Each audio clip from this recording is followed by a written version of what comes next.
Hello boys and girls, my name is Sierra Norris. I am a high school student at Tyner Academy, and today we'll be learning about illustrations and words. Today's tendency learning target is explain how illustrations and words contribute to clarify a text.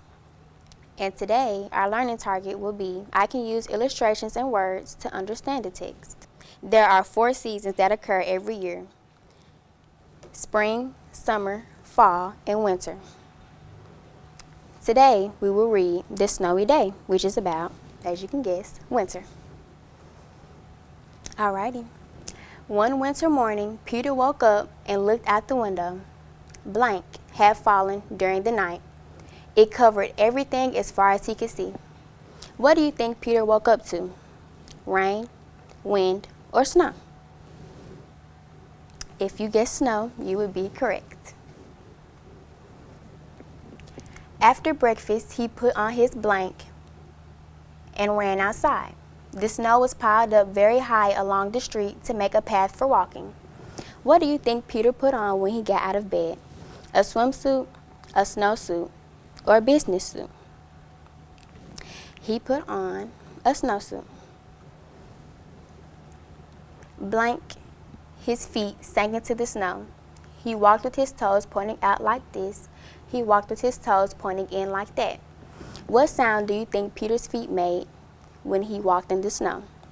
Crunch, crunch, crunch, pow, pow, pow, or boom, boom, boom? When you walk in the snow, what sound does your feet make? I would say crunch, crunch, crunch. Then he dragged his feet blank to make tracks, and he found something sticking out the snow that made a new track. How fast do you think Peter was going? Quickly or slowly?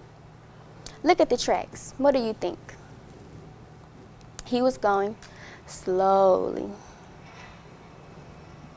It was a blank. What do you think it was? A magic wand, a broom, or a stick? That looks like a magic wand to me, but I think today it's a stick. A stick that was just right for smacking a snow-covered tree.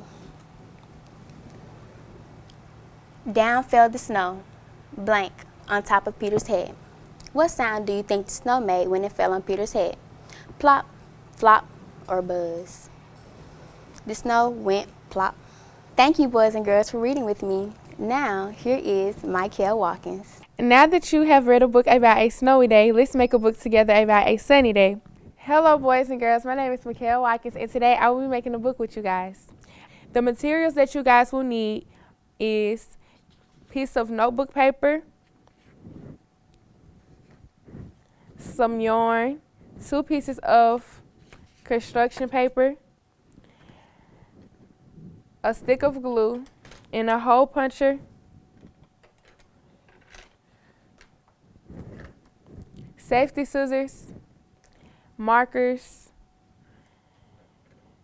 crayons, and coloring pencils. And here's a picture of all the materials that you guys will need.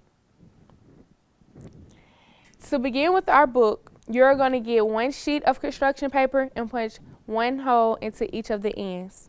After you have done that, your paper should look like this. Step 2, you're going to take the piece of paper that you have cut and place it into the middle of your book. Then you're going to take your yarn and you're going to tie your yarn into the holes that you have already poked in there. Once you get done with step 3, your book should look something like this.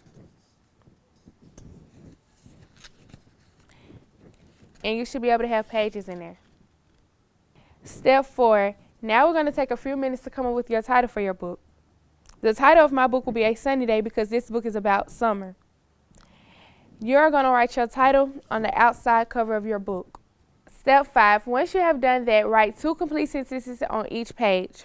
Here's a few questions to get you guys started. How do you dress in summer? What does it feel like?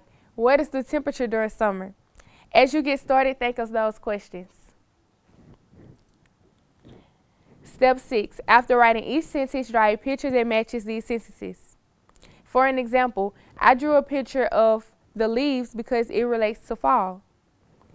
I cannot wait to see you guys' book. Now I'm going to turn it over to Naya. Let's take a moment to look back on what we did today. we used illustrations in the book to help us fill in the blanks with words to complete the story. We used our creativity to hand make books of our own. And we also used our imaginations to create our own storylines and illustrations. You all can now use illustrations and words to understand a text. Well, that wraps up our lesson today. I'm Naya. I'm Mikhail. And I'm Sierra. Thanks for tuning in with us.